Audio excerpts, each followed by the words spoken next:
Imported prescribed drugs and medication are at risk of a 100% tariff after a proposal made by U.S. President Donald Trump. Will the proposal take effect? And if so, how will it affect the economy for the country?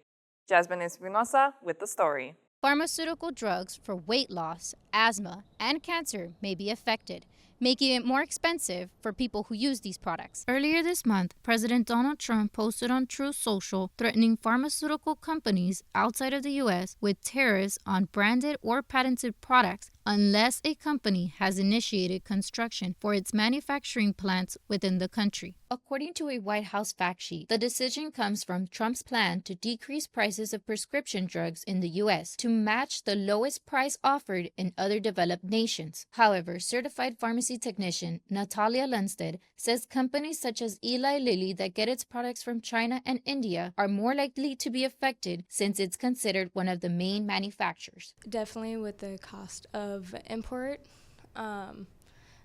So the ingredients in it would definitely go up. I know Eli Lilly, one of the main manufacturers, would get hit hard with it.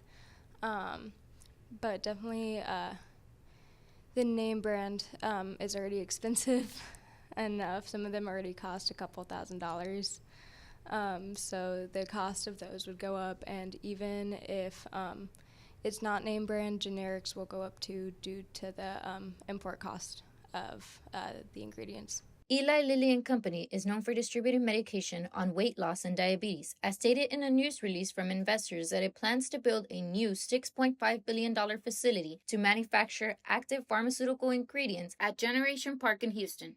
Political science professor Álvaro Corral says if companies decide to operate outside of the U.S., companies would need to pay tariffs to the United States Department of Treasury and then recuperate the funds by charging consumers, ultimately leading to an increase on pharmaceutical drugs. Companies and purchasers would need to pay these tariffs to the National Treasury, and with the moment that they, of course, pay that tariff, they ultimately end up recuperating that as a business by charging it to consumers. So that's the thing about tariffs, right? It's that everyone's very much affected. Corral says when imposing tariffs, the Trump administration is in favor because it believes it'll benefit pharmaceutical customers. However, this may not always be the case. However, the argument for people who are imposing these tariffs or in favor of these tariffs is that in the long term, potentially it could be the case that U.S. consumers benefit if more pharmaceutical drugs are manufactured in the U.S.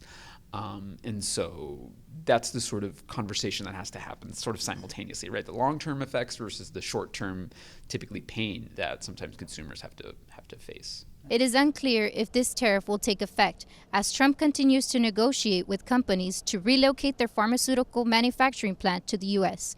For KVAQ-TV in Brownsville, Jasmine Espinosa.